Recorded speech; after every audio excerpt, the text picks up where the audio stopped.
JEE main में perfect 300 out of 300। DKT engineering पे जानिए कि मृदुल और सिद्धांत ने कैसे हिट किया ये target. DKT Engineering, a daily knowledge track platform for JEE aspirants. ठीक। हेलो एवरीवन, मेरा नाम प्रतीक्षा सिंह है। मैंने यूपी PCS 2020 एग्जामिनेशन में 7th रैंक सिक्योर करी है और आज दिल्ली नॉलेज ट्रैक के माध्यम से मैं अपनी स्ट्रेटजी शेयर करना चाहूँगी। इस वीडियो में मैं प्रीलिम्स पे फोकस करूँगी क्योंकि 2021 का प्रीलिम्स आने वाला है जिसमें अभी 2 महीने भी नहीं बाकी हैं। इस पूरी वीडियो में मैं प्रीलिम्स फोकस्ड डिस्कशन करूँगी कि मेरी क्या स्ट्रेटजी रही है और एक नेक्स्ट वीडियो आएगा जिसमें मेंस, जिसमें एसए, हिंदी, जीएस पेपर और ऑप्शनल जो कि मेरा ज्योग्राफी है उसके बारे में मैं डिस्कस करूँगी। और ये वीडियो शुरू होने से पहले, डिस्कशन शुरू होने से पहले मैं आपको एक इन्फॉर्मेशन देना चाहूँगी कि मैं अभी एक एस्पिरेंट ही हूँ, एक स्टूडेंट ही हूँ, तो प्लीज़ मुझे कोई एक्सपर्ट मत समझिएगा। तो जो भी मैं स्ट्रेटजी आपको आपके साथ शेयर करना चाह रही हूँ वो एक मेरा पर्सनल स्ट्रेटजी है। इसमें आपको जो भी अच्छा लगे आप अपनी स्ट्रेटजी में इंक्लूड कर सकते हैं, लेकिन प्लीज़ ब्लाइंडली फॉलो ना करें, अपनी स्ट्रेटजी पे पूरा विश्वास रखें और थोड़ा सा जो मेरे स्ट्रेटजी में आपको अच्छा लगे उसको आप इंक्लूड कर सकते हैं। पहले मैं अपना ब्रीफ इंट्रोडक्शन देना चाहूँगी। मेरे परिवार में मेरी मम्मी है जो कि एक हाउसवाइफ है और मेरे पापा पॉलिटिकल साइंस के लेक्चरर हैं दिल्ली गवर्नमेंट स्कूल में और मेरा भाई सॉफ्टवेयर इंजीनियर है हैदराबाद में। मेरी पूरी स्कूलिंग केंद्रीय विद्यालय से हुई है और मेजर पार्ट केंद्रीय विद्यालय नंबर 1 एयरफोर्स स्टेशन हिंडन से हुई है और 11th-12th में मेरा साइंस बैकग्राउंड रहा है और ग्रेजुएशन मैंने दिल्ली यूनिवर्सिटी मिरांडा हाउस से किया है और पोस्ट ग्रेजुएशन मैंने department of geography Delhi school of economics से किया है। और ये मेरा 3rd अटैम्प्ट था यूपी PCS में। फर्स्ट अटैम्प्ट मेरा 2018 में था जिसमें मुझे डिप्टी सेक्रेटरी का पोस्ट मिला है और सेकंड अटैम्प्ट 2019 में था जिसमें मुझे BDO ब्लॉक डेवलपमेंट ऑफिसर का पोस्ट मिला और ये 3rd अटैम्प्ट है जिसमें मुझे डिप्टी कलेक्टर का पोस्ट मिला। तो अब हम शुरुआत करते हैं अपना मेरा जो प्रीलिम्स का स्ट्रेटजी था और इन तीनों एग्जामिनेशन में मैंने क्या क्या गलती करी और फिर उससे क्या सीखा जिससे मुझे 3rd अटैम्प्ट में मुझे ये रैंक मिली। सोर्स बताना चाहूँगी क्या क्या मेरे सोर्सेस थे प्रीलिम्स में। फर्स्ट जो स्टैंडर्ड सोर्सेज होते हैं जैसे कि पॉलिटी के लिए लक्ष्मीकांत, सेकंड हिस्ट्री के लिए, हिस्ट्री में जैसे एंशिएंट हिस्ट्री है उसके लिए जो तमिलनाडु की एक बुक आती है, पब्लिकेशन की एक बुक आती है, एक वो मैंने पढ़ी थी। और मॉडर्न हिस्ट्री के लिए मैंने स्पेक्ट्रम पढ़ी थी और आर्ट एंड कल्चर के लिए नितिन सिंघानिया की जो बुक आती है मैंने वो पढ़ी थी और इसके मैंने कैसे नोट्स बनाए हैं मैं ये सेकंड पार्ट में अभी बताऊंगी। और हिस्ट्री के बाद इकोनॉमिक्स और एनवायरनमेंट और जो हमारा इकोनॉमिक्स, एनवायरनमेंट और साइंस एंड टेक जो है उसके लिए मैंने सिर्फ और सिर्फ करंट अफेयर्स में जो भी मैगजीन में फॉलो करती थी या वेबसाइट फॉलो करती थी उसी से मैं नोट्स बनाती थी। इनके लिए मैंने कोई भी स्पेसिफिक बुक नहीं पढ़ी है।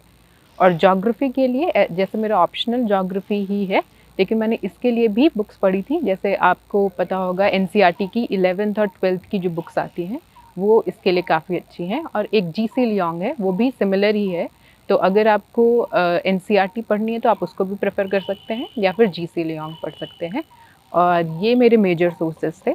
और दूसरा अब मैं ये बताना चाहूँगी कि किस तरीके से मैंने इनके नोट्स बनाए इन बुक्स के। पहला जो मेजर बुक्स हैं जैसे लक्ष्मीकांत, स्पेक्ट्रम और नितिन सिंघानिया और ये जो NCERT की बुक्स हैं ज्योग्राफी की उसका मैंने अलग से कोई नोट्स नहीं बनाया था, बस उसी बुक में अंडरलाइन किया था या हाईलाइट किया था और उन्हीं को उसी बुक से रिवाइज़ किया था। और जैसे कि लेकिन हम जो कंफ्यूजिंग टॉपिक्स है जैसे हम पॉलिटी में देख सकते हैं लक्ष्मीकांत में जो जैसे हमारे कॉन्स्टिट्यूशनल बॉडीज़ हैं या स्टैट्यूटरी बॉडीज़ हैं उनके लिए मैंने एक चार्ट बनाया था क्योंकि वो कंफ्यूजिंग होते हैं तो बुक से डायरेक्ट पढ़ेंगे तो याद करने में प्रॉब्लम होगा। तो मेरा एक सजेशन ये होगा कि आप उसका एक चार्ट बना लें। जैसे मैंने 2-3 A4 शीट जोड़ के चार्ट बनाया था। एक तरफ मैंने लिखा कि कॉन्स्टिट्यूशनल बॉडीज़ के नेम, फिर दूसरे कॉलम में उसे अपॉइंट कौन करता है, उसका टेन्योर क्या होता है, रिमूव कैसे होता है, रीअपॉइंट होता है या नहीं होता है। तो आप इन सारी हेडिंग्स के अंदर सभी कॉन्स्टिट्यूशनल बॉडीज़ को कैटेगराइज कर सकते हैं। तो अगर हम चार्ट बना लेंगे तो बहुत ईजी होगा याद करने के लिए, कंपेयर करने के लिए। तो मेरा एक सजेशन होगा कि हम जो कंफ्यूजिंग टॉपिक्स हैं उनका चार्ट बना लें। और यही सजेशन होगा, जैसे स्कीम्स होती हैं डिफरेंट मिनिस्ट्रीज़ की, उनका भी आप चार्ट बना सकते हैं। जैसे A4 शीट में आप एक हेडिंग डाल सकते हैं कि मिनिस्ट्री ऑफ एजुकेशन, उसके अंदर जितनी भी स्कीम्स हैं, जितने भी हो सकता है वो कोई ऐप लॉन्च कर रहा है या फिर कोई भी इनिशिएटिव है उसका, उस मिनिस्ट्री के अंदर जितने भी हैं एक ही पेज में आप छोटा छोटा लिख लें, ताकि जब भी आपको रिवाइज़ करना हो वो बहुत जल्दी रिवाइज़ हो जाएगा।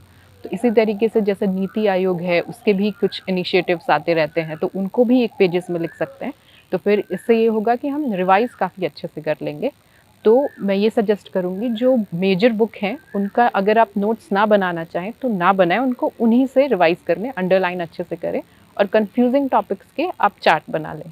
मैं आपको करंट अफेयर्स का अपना सोर्स बताना चाहूँगी। मेरा मेजर सोर्स था जो दृष्टि का डेली आता है, उसके वेबसाइट पे कुछ न्यूज़ आती हैं, तो मैं उसका नोट्स बनाती थी, और अपना हैंड रिटन नोट्स होता था वो। तो इससे मुझे ये फ़ायदा हुआ कि मुझे याद करने में बहुत आसानी हुई, क्योंकि जब मैं उसको लिख लेती थी तो उसको रिवाइज़ करने में बहुत आसानी होती थी। तो ये आपका चॉइस है कि आप ऑनलाइन नोट्स बनाओ या ऑफ़लाइन। अगर मैं सजेस्ट करूँगी तो मैं ऑफ़लाइन का करूँगी। अगर आप हाथ से बनाते हैं तो वो बहुत ईज़िली याद हो जाता है। एक तो मेरा ये करंट अफेयर्स का सोर्स एक दृष्टि था।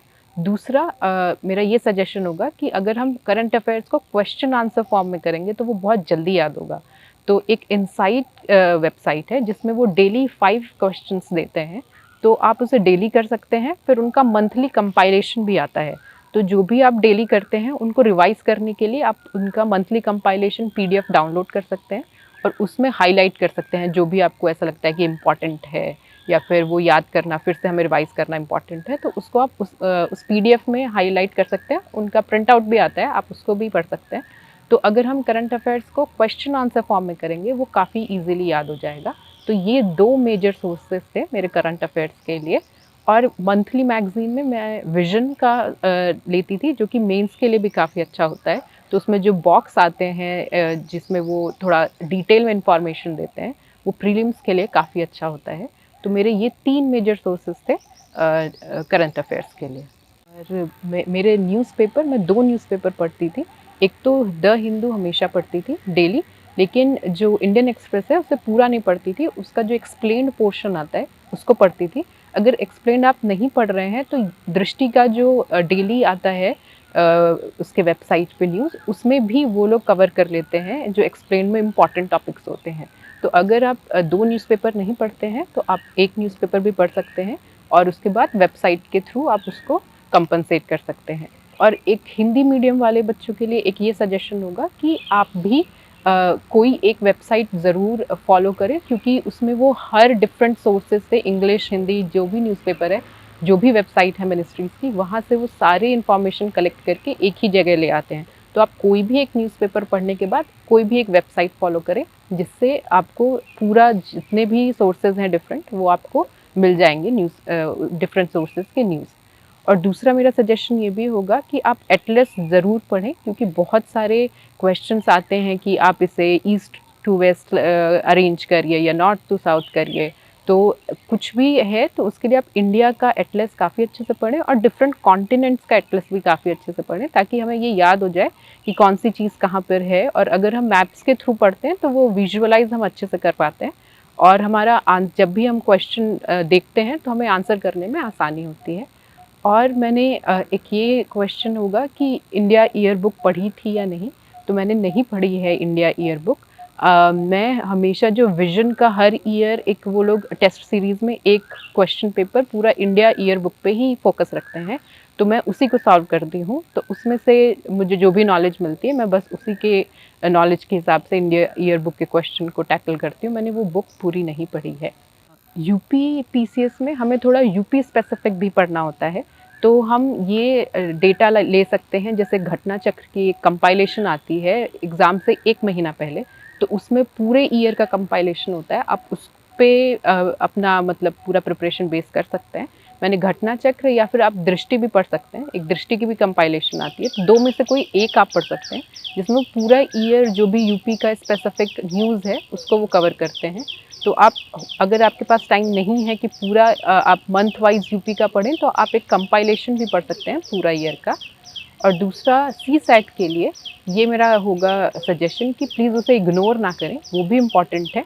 और यूपी के सी सेट में, यूपी पीसीएस के सी सेट में हिंदी भी आती है, इंग्लिश भी आती है, मैथ्स होता है, रीजनिंग होता है और थोड़ा कम्युनिकेशन के भी क्वेश्चंस आते हैं।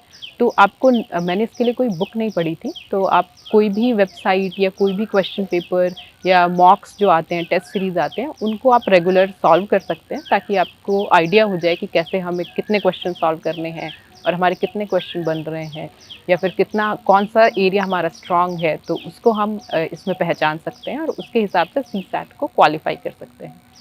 और मेरा अब फोकस होगा कि जो 2 महीने जो अब बाकी हैं उसमें क्या करें। तो पहला सजेशन ये होगा, प्लीज़ अपनी स्ट्रेटजी कम्प्लीटली चेंज ना करें। जितना भी आप अब तक आपका स्ट्रेटजी रहा है, जो भी रहा है, उस पर आप ध्यान रखें और रिविजन पे सबसे ज़्यादा फोकस करें कि जो भी अब तक आपने सोर्सेज फॉलो किए हैं उनको एटलीस्ट 2 to 3 टाइम्स आप रिवाइज़ कर पाएँ, क्योंकि रिविजन इम्पॉर्टेंट होगा।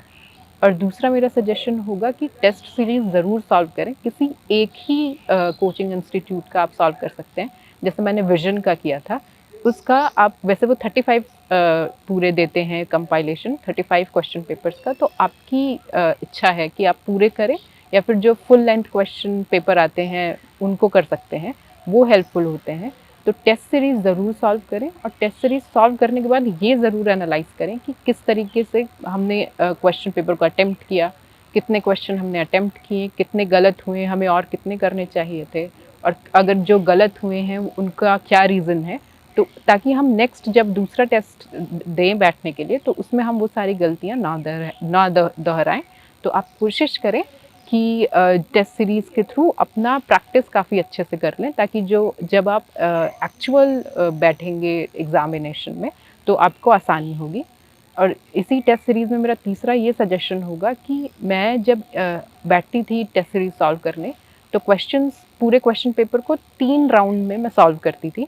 फर्स्ट राउंड में सिर्फ वही क्वेश्चन को मार्क करती थी जो मुझे लगता है कि मुझे कम्प्लीटली अच्छे तरीके से आता है, और उसको मैं पहले राउंड में टिक कर लेती थी। सेकेंड राउंड में उनको मैं टिक करती थी जिसमें मुझे कन्फ्यूजन है कि अच्छा इसमें 2 ऑप्शंस मुझे सही लग रहे हैं, तो मुझे एक एलिमिनेट करना होता था, तो वो सेकेंड राउंड में मैं सॉल्व करती थी। और थर्ड राउंड में ऐसे क्वेश्चंस जिसका मुझे आइडिया नहीं है, लेकिन अब तक मैंने अभी क्वेश्चन सॉल्व करते करते हो सकता है कि कुछ ऐसा स्ट्राइक हो जाए कि जो हमें जिसका बिल्कुल आइडिया नहीं है उसको भी सॉल्व कर पाएँ। तो इन 3 राउंड में अगर हम सॉल्व करेंगे तो पेपर जल्दी भी होगा और पूरा क्लासिफाई करके हम करेंगे, तो हमें आइडिया हो जाएगा कि हमें कितना स्मार्ट गेस करना है या फिर कितने क्वेश्चन छोड़ने हैं।